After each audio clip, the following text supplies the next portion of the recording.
देखिए, हम लोगों की वार्ता चल रही है कुछ समय से और हम कोशिश कर रहे हैं कि उत्तर प्रदेश में एक ऐसा मोर्चा बनाया जाए जो उत्तर प्रदेश को तीसरा विकल्प दे सके। क्योंकि जहां एक ओवैसी साहब की कल कोई प्रेस कॉन्फ्रेंस हुई, उसमें कुशवाहा जी को एनएचआरएम घोटाले वालों को बनाया गया है, तो थोड़ा सा वो एक स्वच्छ छवि नहीं है।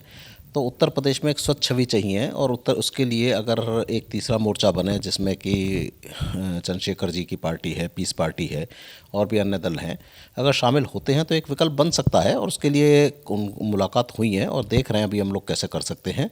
अगर सब कुछ ठीक रहा तो एक मोर्चे की बात करी जा सकती है, जिसके लिए हम सब मतलब वो लोग भी प्रयासरत हैं और हमारी तरफ से भी कोई ऐसा नहीं है। अगर अच्छे विचार से बनाया जाएगा तो लोकदल को कोई आपत्ति नहीं है, क्योंकि किसान और आपका नौजवान और ये आपका मुस्लिम जो एक चौधरी साहब का समीकरण था और दलित साथ में हो तो एक अच्छा विकल्प बन सकता है। और वही हमारा प्रयास था। अगर होता है तो देखा जा सकता है, इसमें कोई आपत्ति नहीं है। शहीद किसानों के परिजनों को टिकट देने की बात कही थी कि हम सबको देंगे टिकट, तो क्या वो कहाँ तक पहुँचा मामला? देखिए, शहीद किसानों के टिकट के लिए जो बात है वो लखीमपुर खीरी और इससे जो तराई क्षेत्र है, इससे काफ़ी किसानों की जो जान गई है, उनसे हमारी पार्टी निरंतर टच में है, उनके परिवार से। और शीघ्र ही आपको, चूँकि वो चुनाव अभी आगे के चरणों में है, उनसे बात चल रही है और उनके परिवार से हम लोग चुनाव लड़ाने को आमंत्रित कर रहे हैं। और अगर अन्य दल भी कोई लड़ाता है तो उसका भी समर्थन, वहाँ पे हम प्रत्याशी नहीं लड़ाएंगे। तो निश्चित रूप से जान लीजिए कि शहीद किसानों के परिवारों को चुनाव लड़ा के उत्तर प्रदेश में जो ये चुनाव है, एक किसान और अडानी अंबानी का चुनाव है। ये चुनाव उत्तर प्रदेश का एक तरह का ऐसा चुनाव है कि जहाँ कॉरपोरेट के अडानी अंबानी है, जो कोविड के दौर में जहाँ लोग ऑक्सीजन के अभाव में मर रहे थे, वहाँ पे वो करोड़ों हज़ारों करोड़ रुपए कमा रहे थे। जहाँ ये पूरे 3 कृषि कानून लाए गए तो पूरी तरह किसान को बर्बाद करने के लिए लाए गए। तो आज उत्तर प्रदेश का चुनाव आम आदमी, किसान और अडानी अंबानी का चुनाव है और इस चुनाव को हिंदू मुसलमान नहीं बनने दें, इसके लिए लोकदल प्रयासरत है। और इस चुनाव में किसान अपनी ताकत दिखाएगा। इसके लिए ये मोर्चा शीघ्र ही बनाया जाएगा। सुप्रीम कोर्ट में एक रिट की थी, उसकी सुनवाई कब होगी? चुनाव आपने स्थगित करने को लेकर जो है वो बात की।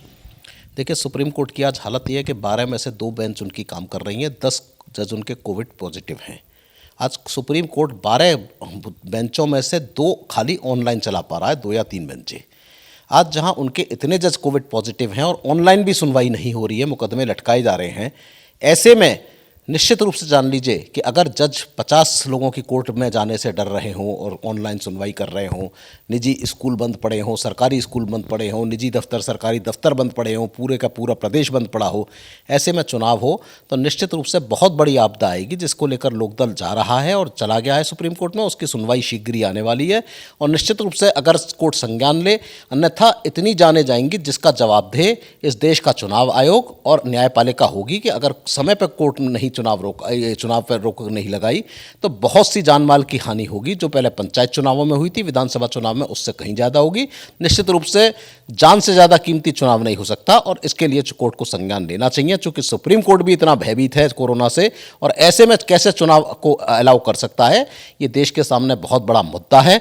आज हम चाहते हैं कि न्यायालय, सर्वोच्च न्यायालय संज्ञान लेते हुए इस चुनाव को जनहित में रोके, क्योंकि इस समय चुनाव होना जनता की जान माल के साथ में बहुत बड़ा खतरा है। और यही हमने मांगा है कि इस समय चुनाव को स्थगित किया जाए और जब चुनाव हो, जब उस समय ये कोरोना ना हो।